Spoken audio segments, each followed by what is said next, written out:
All right. Good afternoon, everyone. My name is Benjamin, and welcome to a continuation of my weekly updates of the presidential election model I developed. And we are now switching into Trump versus Biden mode, as Joe Biden is pretty much the presumptive nominee for the Democratic Party. Um, as such, I'm only going to be including Trump versus Biden polls, and I've worked. If you hear any other noise, that's my cat. But as with the coronavirus situation, and the stock markets taking a little bit of a tumble, that's a slight understatement.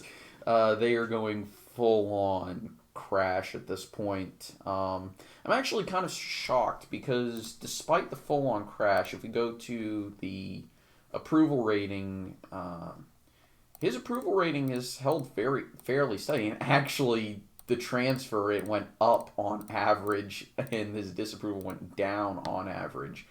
It's still down from his February highs, which is currently the highest month on average that we've had. But that should. It's really strange if you think about it because the markets have taken a tumble. There's been a pandemic declared by the World Health Organization. So I'm not sure if the stock market falling is actually going to hurt Donald Trump, and I'm taking a presumptive guess that it will affect him in some way.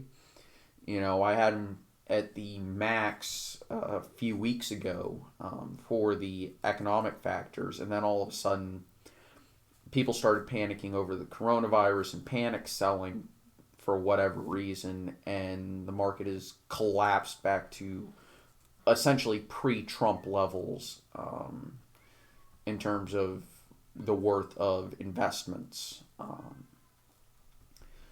But we will see what happens as time goes on. But as it stands, Biden does have the edge, a slight edge, um,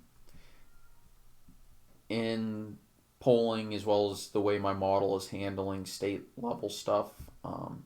At the start of April, one of the things I'm going to do for my model is I'm going to start doubling the effective polling.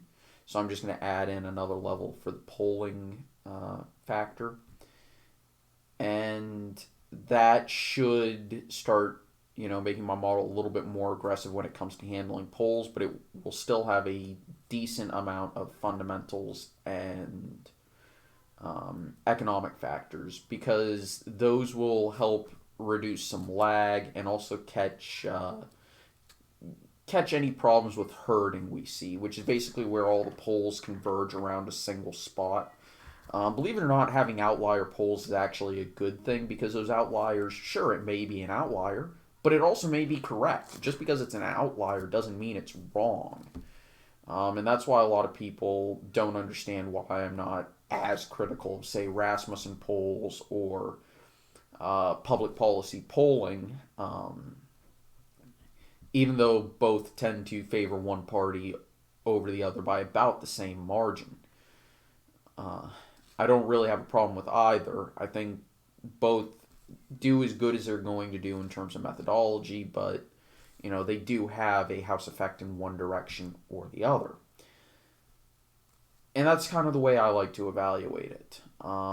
Now, of course, if we look at this map, obviously the road to victory for Donald Trump is still, truthfully, it's just Wisconsin and Nebraska's second congressional district, which, if he wins Wisconsin, that's it. And honestly, that's all he needs to do. Trump really needs to get he's going to need to get 269. Joe Biden actually has to win the Electoral College. All Donald Trump has to do is get to 269. And that's because more than likely Republicans are going to have the advantage in terms of state congressional delegations, and every state's going to get one vote. And Republicans will probably have Utah, Idaho, Wyoming, Montana, Alaska, Texas, Oklahoma, Kansas, Nebraska, both of the Dakotas. There's a, there is an outside shot that the GOP gets every seat in Iowa. They may take Minnesota. Wisconsin will probably go in the Republicans' favor. Michigan might. I don't know exactly. Ohio almost certainly will. North Carolina, South Carolina, basically the entire South. Pennsylvania more than almost certainly. And yeah, that would be enough. Because all you need at that point is 26 state congressional delegations to vote for you. And like I said, each state gets one vote. So whichever party controls the state delegation gets to control the presidency. And since it's very unlikely the Democrats flip the Senate, they need a net of 4 seats in case of a Trump reelection. Like a straight reelection. In an electoral college tie, however, that 4 seats, they would need a net of 4 in order to flip the presidency, but they would need a net of 5 or to flip the Senate in case of a Trump win. I believe they need a net of 5 in order to